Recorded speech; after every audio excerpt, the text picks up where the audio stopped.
Amoy suno na hari na ang araw na pinalayas nila ako. Wala pang isang linggo mula, nang hiwain ang tiyan ko para ilabas ang anak kong si Tala. Ramdam ko pa ang bawat hapding tahi sa tuwing humihinga ako. Nakabalot ang tiyan ko sa mahigpit na binder. Pero mas mahigpit ang paninikip ng dibdib ko dahil sa mga salitang binibitawan ng biyenan ko. Nakatayo si Mama Cora sa gitnang maliit at mainit na kwarto namin sa itaas ka panaderia di Makulangan. Ang sikat na panaderia sa Malolos, Bulacan. Na nakpamana hindi lang resip ang ensaymada, kundi pati nele nakakasakal na tradisyon nele pamilya. Nakatingin siya sa anak kong natutulog. Walang bakas ng tuwa o lambing sa kanyang mamata. Sabi niya, ano daw ang silbing babaeng apo kung ang kailangan ng negosyo ay isang lalaking magmamana ng pangalan nila. Isang malaking pagkabigo raw ang dinulot ko sa pamilya di Maculangan. Matagal na siyang nagtitimpi sa akin. Para sa kanya, isa lang akong hamak na public school teacher na masuwerte dahil pinakasalan ng nagisang tagapagmana ng kanilang imperyo. Ginamit niya ang utang na loob bilang sandata. Isinusumbat ang bawat pabor. Bawat bubong na nagbigay, silong sa amin. Habang yakap ko ang anak ko, sinabi niyang, wala akong kwentang manugang at mas mabuting umalis na lang. Ako dahil palamunin lang daw kaming mag-ina. Nanginig ang buong katawan ko. Hindi dahil sa lamig, kundi dahil sa matinding kahihiyan at takot. Gusto kong sumagot. Gusto kong ipagtanggol ang anak ko. Pero pinipigilan akong sakit ang sugat ko ayon ng matinding pagod mula sa panganganak. Wala akong nagawa kundi umiyak ng tahimik habang patuloy ang panlalait niya. Bumukas ang pinto at pumasok si Mateo. Basang-basang ang pawis ang asawa ko. Puno ang alikabo ang harina, ang kanyang damit galing sa obrador sa ibaba. Nakita niya ang nanay niyang nanilisik ang mga mata. At ako na nakayuko habang pinoprotektahan ang aming sanggol. Akala ko magtatalo sila. Akala ko magpapaliwanag siya sa nanay niya. Tulad ng nakasanayan niyang gawin sa loob ng 30 taon para lang mapanatili ang kapayapaan sa pamilya. Pero walang lumabas na salita sa bibig ni Mateo. Nilakpasan niya ang kanyang ina na patuloy sa pagsigaw tungkol sa dangal ng pamilya. Kumuha si Mateo ngang dalawang malaking maleta mula sa ilalim ng kama. Nagsimula siyang magsalanzan ng magadamit na magamit ng bata. Na mga dokumento namin. Habang tahimik, natumutulo ang luha ko sa pagkamangha at takot. Sumigaw si Mama Chora. Tinatanong kung ano ang ginagawa ng asawa ko. Binalaan niya. Si Mateo nakapak lumabas siya ngang pintong iyon kasama ngang walang kwentang babaeng ito. Kalimutan na raw niyang may pamilya siya. Hindi siya lumingon, binuhat niya ang mga bag gamit ang isang kamay at inalalayan ako gamit ang kabila. Bumaba kami sa makipot na hagdan. Pilit kong ininda ang habdingang bawat hakbang. Habang dinig na dinig sa buong panaderya, ang sumpa ang kanyang ina. Rinak makapanadero. Namgatindra. At namgay kustuma ang paupapalayas sa amin. Pero hindi binitawan ni Mateo ang kamay ko. Tumakas kami palayo sa amoy ngang lebadura at asukal. Palayo sa pamilyang itinuring akong pabigat. Nakahanap kami ng kanlungan sa maliit na bahay nga magulang ko sa kabilang bayan. Isang payak na bahay. Walang malaking negosyo. Pero may mainit na sabaw at tunay na pagmamahal na sumalubong sa amin. Lumipas ang ilang linggo. Unti-anting gumaling ang sugat ko. Ngunit ang sugat sa pagkataon namin ay nanatiling sariwa. Hindi na bumalik si Mateo sa panaderya. Isang malaking insulto sa matriarka nga di Makulangan. Isang umaga. Pumunta kami sa lokal na munisipyo para irehistro ang kapanganakan ni Tala. Nang iabot ng kawani ang form para sa pangalan ng bata, may ginawa si Mateo na ikinagulat ko. Nilagay niya ang apelyido ko. Mendoza. Bago ang di Makulangan. Isang malinaw at pampublikong deklarasyon na mas pinipili niya ang pamilya namin kaysa sa pangalan ng kanyang ganinuno. Kinahapunan. Tumunog ang telepono ni Mateo. Isang mensahe sa group chat ng pamilya nila. Na hindi pa rin namin nililisan. Mensahe mula kay Mama Cora. Maikli. Malamig. At nakakapanindig balahibo. Sabi niya, pagbabayaran ninyo ang ginawa ninyong ito. Akala ko ay isa lamang itong pagbabanta mula sa isang nasaktang ina na nawalan ng kontrol sa kanyang anak. Hindi ko alam na may nakatanim na palang patibong na matagal na nilang inihanda. 2 buwan ang lumipas. Naging payapa ang buhay namin. Nakasanayan na namin ang pagpupuyat para kay Tala. At unti-unti nang bumabalik ang lakas ko bilang isang guro. Hanggang sa dumating ang isang formal na liham mula sa kartero. Isang makapal na sobre. May tatak ngang isang malaking law firm mula sa Maynila. Panginginig ang naramdaman ko nang basahin ko ang nakasulat. Ito ay isang formal na demand letter mula sa Luzon Milling Corporation. Ang pangunahing supplier ng harina ng panaderya di Machulangan. Naniningil silang 2,300,000 piso para sa makagamitang pang-industriya at ilang buwan ngang hindi nabayarang supply ang sangkap. Ngunit hindi ang halaga ang nagpatigil sa pag-ikot ng mundo ko, kundi ang katotohanan ang pangalan ko. Si Catarina Mendoza di Maculangan, ang nakalagay bilang pangunahing guarantor ng buong utang. May kalakip na kopya NG, kontrata sa LUBNG, sobre. Tinitigan ko ang pirma sa ibabang pahina. Kamuhang pirma ko, pero may kakaibang tigas sa mga kurba.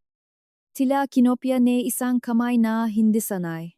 Nanlamig ang buong katawan ko nang maalala ko ang isang pangyayari 6 na buwan na ang nakakalipas. Buntis pa ako noon. Hirap na hirap sa paglalakad. Nang hingin ni Mama Cora ang aking public school teacher ID at ang aking lisensya. Kailangan daw para i-update ang insurance ng pamilya. Isang bagay na pinaniwalaan ko dahil sa aking pagiging sunod-sunuran. Nang ipakita ko ang liham kay Mateo. Namutlas siya. Alam niya ang takbong negosyo. Alam niyang palugin na ang panadarya dahil sa maling pamamalakat ni kanyang ina at kapatid na si Luz. Pero hindi niya inakalang abot sa ganitong uringang panloloko ang sarili niyang kadugo. Hating gabi noon nang magpasiya si Mateo na umalis ng bahay. Malamig at walang emosyon ang mukha niya. Isang ekspresyon na ngayon ko lang nakita sa asawa ko. Pasikreto siyang bumalik sa panaderya di Maculangan. Gamit ang lumang susi na hindi pa, niya na isasauli. Habang mahimbing na, natutulog ang kanyang ina at kapatid sa itaas. Pumasok siya sa madilim na opisina sa likod ng obrador. Kung saan amoy amag at lumang papel. Binuksan niya ang lumang computer na ginagamit sa paggawa ng payroll at inventaryo. Dahil siya ang dating nagayos nito. Alam niya ang lahat ng password at nakatagong folders na hindi kayang burahin ng kanyang kapatid na si Luz. Sa ilalim ng isang folder na, nakapangalan sa mga buwis. Natakpuan niya, ang ebidensya ang isang malamig at pinagplanuhang pagtataksil. Nariyan ang scanned copy ng aking ID na malinaw at malaki ang resolution. Nariyan ang palitan ng email sa pagitan ni Luz at ng ahente ng milling company. Kung saan ginamit ni Luz ang pangalan ko upang makakuha ng mas malaking linya ng kredito. Pero ang pinakamasakit ay ang mga nakitang litrato na kinunan mula sa scanner. Nga pirasong papel kung saan paulit-ulit na pinraktis ang pirma ko. Bawat isa ay may komento kung alin ang pinakamalapit sa totoo. At sa isang draft email na hindi na ipadala o ngunit na isabi sa system. Nakita ni Mateo ang mensahe ni Mama Cora kay Luz. Nakasulat doon na huwag mag-alala dahil kapag may bagong silang nasanggol at walang mapupuntahan. Pipirmahan ni Kat ang kahit anong iharap sa kanya para lang hindi mawalan ng pamilya. Ganon ang tingin nila sa akin. Isang taong pwedeng manipulahin. Isang taong pwedeng gawing pain para iligtas ang naghihingalo nilang negosyo. Ginamit nila ang pagbubuntis ko hindi bilang isang biyaya, kundi bilang isang pagkakataon para isakatuparan ang kanilang krimen. Pasado 3:00 ng madaling araw nang makabalik si Mateo sa bahay ng mga magulang ko. Nakaupo pa rin ako sa sala. Balot ng kumot habang karga ang anak natin. Lumapit siya ng walang imik. At inilapag ang isang maliit na USB drive sa ibabaw ng lamesa. Binuksan niya ang laptop at ipinakita sa akin ang lahat ng nakuha niyang dokumento. Habang binabasa ko ang draft email ni Mama Cora, napahawak ako sa aking tiyan. Sa mismong lugar ng aking C-section scar, Ang sugat na nagpaalala sa akin nga araw na pinalayas nila kami ng walang kalaban-laban. Anti-anting naglaho ang takot sa dibdib ko. Ang kahihiyan na naramdaman ko nung palayasin ako ay natunaw. At pinalitan ng isang malamig at matapang na determinasyon. Hindi na ako ang mahinang manugang na yuyuko na lang sa ngalan ng utang na loob. Isinara ni Mateo ang laptop ng walang ingay. Tiningnan niya ako sa mga mata. At sa unang pagkakataon mula nang magpakasal kami, wala akong nakitang kahit anong anino ng takot o pag-aalinlangan sa asawa ko. Wala na ang anak na palaging nakayuko sa kanyang ina. Ang nasa harapan ko ngayon ay isang ama na handang sunugin ang sarili niyang pamilya para protektahan kami ni Tala. Kinaumagahan. Hindi na kami nag-aksayang ng panahon, kahit kumikirot pa ang tahi ko sa bawat hakbang. Sinamahan ko si Mateo, na makipakita kay Attorney B. Isa siyang kilalang corporate at family lawyer dito sa Malolos. At nung inilatag namin ang nga dokumento sa ibabawang kanyang salamin na mesa, tumahimik ang buong kwarto. Pinaikot ni Attorney Bea ang ballpen sa kanyang mga daliri habang binabasa ang demand letter mula sa Luzon Milling Corporation. Hinihingi nila ang 2,300,000 piso para sa mga kagamitan at supplies na hindi ko naman kailanman in order. Sinabi ni Attorney Bea na hindi ito simpleng away pamilya, kundi isang seryosong kaso ng corporate fraud at identity theft. Para maging mas matibay ang aming laban, ipinasuri namin ang pekeng pirma ko sa isang forensic handwriting expert. Isang buong linggo kaming nahintay para sa resulta. At bawat araw ay parang isang mabigat na bato sa dibdib ko. Pero nang lumabas ang opisyal na report, nakumpirma ang hinala namin. Ang diin ngang ballpen, ang pakliko ng haletra, at ang pangkalahatang sukat ng pirma ay 100% hindi akin. Tugma ito sa estilong pagsusulat ni Luz, ang kapatid ni Mateo. Hindi lang doon natapos ang aming pakahanda.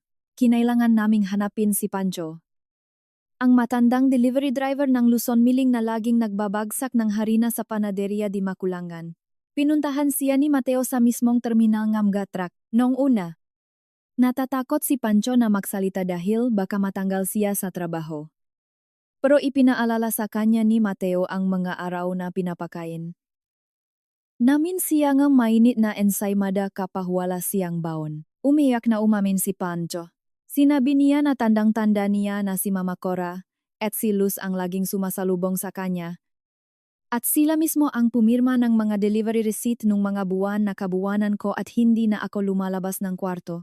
Pumayak siyang tumestigo kung kakailanganin. Habang tahimik kaming nag-ipon nga ebidensya, nagsimula naman ang paninira ni Mama Cora sa social media. Isang gabi, nakita ko ang mahabang post niya sa Facebook na umani agad ng daan-daang likes at comments. Sa kanyang post, pinalabas niyang isa akong walang utang na loob na manugang. Isang ina na ninakaw ang kanyang paboritong anak na lalaki. At isang baliw na babae na nag-iimbentong kwento, ang magatita tito ni Mateo. Pati na rin ang mga pinsan na umaasa sa piyerang o panaderia ay nagiwan ng mamasasakit na komento. Tinawag nila akong mukhang pera at sumpa sa pamilya di Makulangan kung nangyari ito noong una. Baka umiyak na lang ako sa isang tabi at nakiusap na burahin nila ang post. Pero ngayon, ginamit ko ang galit ko para maging mas kalmado. Kumuha ako ng maraming screenshots ng bawat komento, bawat panlalait, at bawat kasinungalingan.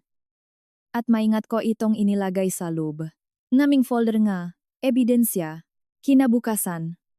Bilang ganti, ipinadala ni Mateo ang kanyang opisyal na resignation letter sa panaderia gamit ang isang registered mail. Nakasaad doon na pinuputol na niya ang lahat ng ugnayan niya sa negosyo.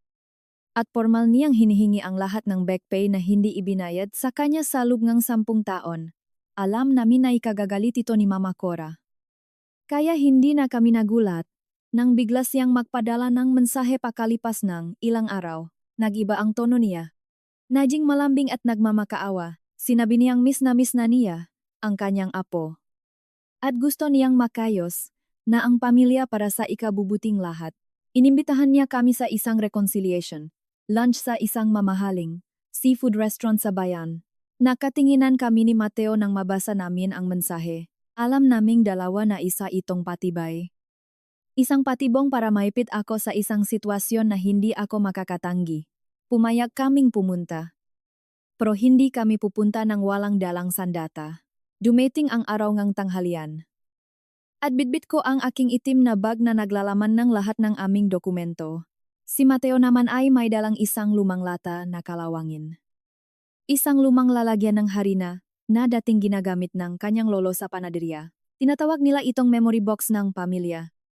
At dito daw nakatago ang mga orihinal na resipeng ensaymada. Nang pumasok kami sa private room ng restaurant. Amoy na amoy ko ang nilutong bawang at mantikilya. Nandoon si Mama Cora. Nakasuot ng kanyang paboritong gintong kwintas. At sa tabi niya ay si Luz na hindi makatingin nigediretso sa akin. Pero ang nakapagpakaba sa akin ay ang lalaking nakaupo sa kabilang dulo ng mesa. Na may suot na barong at may dalang makapal na briefcase. Ipinakilala siya ni Mama Cora bilang isa sa mga regional manager ng Luzon Milling Corporation. Pilit nang ngumiti si Mama Cora habang inilalapit sa akin ang isang dokumento mula sa briefcase ng lalaki. Sinabi niya sa napakalambing na boses na kailangan ko lang daw pirmahan ang partial debt acknowledgement form na ito para hindi na lumaki ang gulo. Dahil pamilya naman daw kami at magtutulungan kaming bayaran iyon. Ito na ang huling bitang ng kanyang manipulasyon. Sinabi niya na kung hindi ko ito pipirmahan. Baka makulong silang lahat at mawalan kaming na negosyong ipapamana sa nakaitala. Tiningnan ko ang papel. Pagkatapos ay tiningnan ko si Mama Cora. Nang diretso sa mga mata. Wala akong sinabing kahit na ano. Ibinalik ko lang ang papel sa harap niya. Dito na tumayo si Mateo. Tahimik at kalmado. At inilapag ang lumang kalawangin na lata sa gitna ng hapagkainan. Kumunot ang noni Mama Cora. Nagtataka kung bakit dinalaing anak niya ang memory box eng panaderya. Binuksan ni Mateo ang lata. At imbes na mga lumang resipa ang ilabas niya. Hinugot niya ang makapal na patong ng bond paper. Isa-isa niyang inilatag ang nga forensic report na nagpapatunay na pagka ang pirma ko. Ang mga litrato mula sa security camera na nagpapakitang si Luz ang tumatanggap ng mga supply at ang mga bank transfer records. Ipinakita ng mga records na ito na palihim na kinukuha ni Luz ang pondo ng panaderya para ipambayad sa kanyang nga personal na luho. At tinatakpan nila ito sa pamamagitan ng pagutang sa Luzon Milling gamit ang pangalan ko.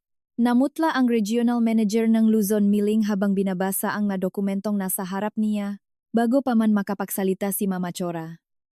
Pumasok sa luba ng private room si Atty. Bea. Kasunod si Pancho na nakayuko, pero matapang na humarap sa kanila.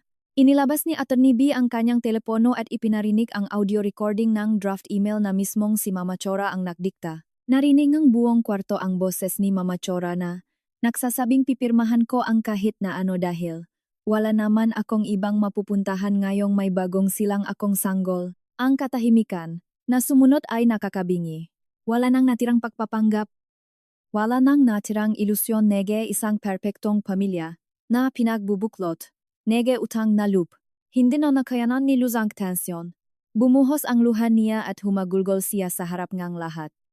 Pilit na itinuturo ang kanyang ina. Sumisigaw na si Mama Cora ang nagutos sa kanyang gayahin ang pirma ko dahil natatakot silang mabangkarote. Si Mama Cora, ang matapang at mapagmaks, narena ngang panaderya di makulangan. Ay naiwang nakatitik sa kawalan, bumaksak ang kanyang mabalikat. At sa unang pagkakataon, nakita ko siyang walang masabi. Tuluyang nawasak ang kanyang kapangyarihan at reputasyon sa harap mismong taong sinusubukan niyang pabilibin. Kinuha ni Mateo ang aking kamay. Inalalayan akong tumayo. At sabay kaming naklakat palabas ng restaurant. Iniwan sila sa sarili nilang pagkawasak. Kinabukasan, formal naming isinampa ang mga patong-patong na kasong kriminal laban kina Mama Cora at Luz dahil sa bigat ng ebidensya.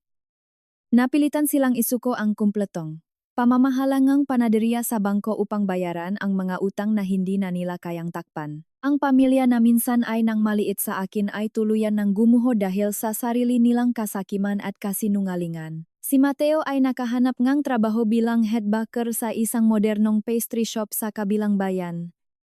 kung saan iginagalang ang kanyang galing at binabayaran siya ang tama.